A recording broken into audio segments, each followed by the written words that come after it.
Don't talk to me about playwrights. There's no you can tell me about playwrights, especially what's his name? Walter. Best thing you can say about Walter is that he wrote good lines. Couldn't beat him for that. You've only to look at lines he wrote for me. You couldn't ask for better lines. You'd be in the wrong job if you couldn't get laughs on lines like that. I had fewer lines than she did, but there were more scope for business, if you know what I mean. And Walter didn't mind. In fact, it was what he wanted. Though not so much with her, of course. When she wasn't on with me, she were mostly with Mrs. Capulet and her daughter and young Montague, which wasn't about getting laughs like it was with me. It were more serious-like, which is why she had more lines and no business.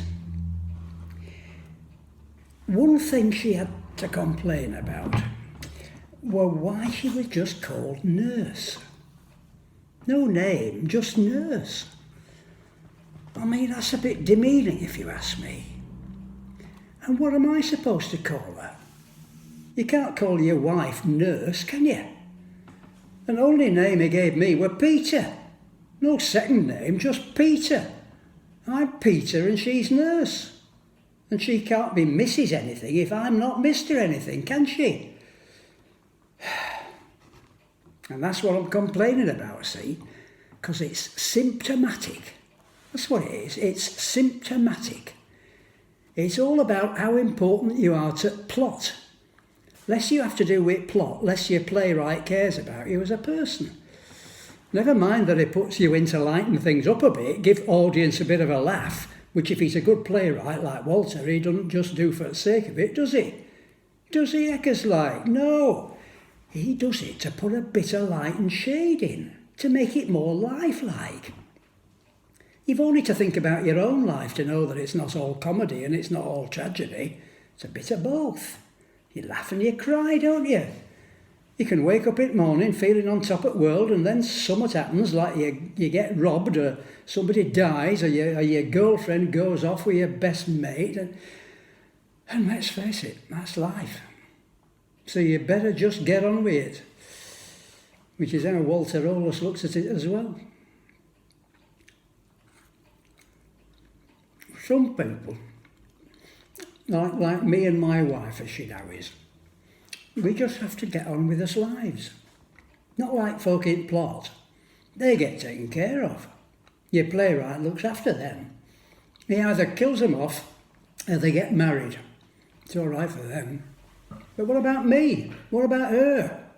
We've done our bit, haven't we? We've played us part, as you know yourself if you've seen us in it. Do you think Walter would have bothered writing lines for us if we didn't matter? Of course not. He needed us just as much as others. It's not how many lines you've got. There's more to it than that. Anyway, what can you do? We were upset at the end. We all were. I mean, you'd have to have a heart of stone not to be. But you get over it, don't you? Of course you do. Anyway, I said to her, you've called me your man long enough.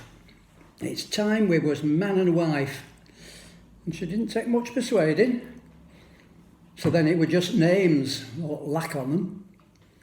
So in end, we chose us home, seeing as Walter couldn't be bothered. I told her I thought she looked like a Martha, which is a name I've always liked. A nice sort of womanly name. She were happy with that. Then we talked about a name for me, which would be a name for her as well when we got married. And she said I'd been her man all along, and a good man too, and still was, which I hope is the case. Though no thanks to Walter, seeing as he'd lost interest as soon as it were all over, like playwrights do, because they're all bloody same, aren't they? So anyway, she said if it were good enough for Walter, it were good enough for us. Was that his name? You know what I mean, anyway.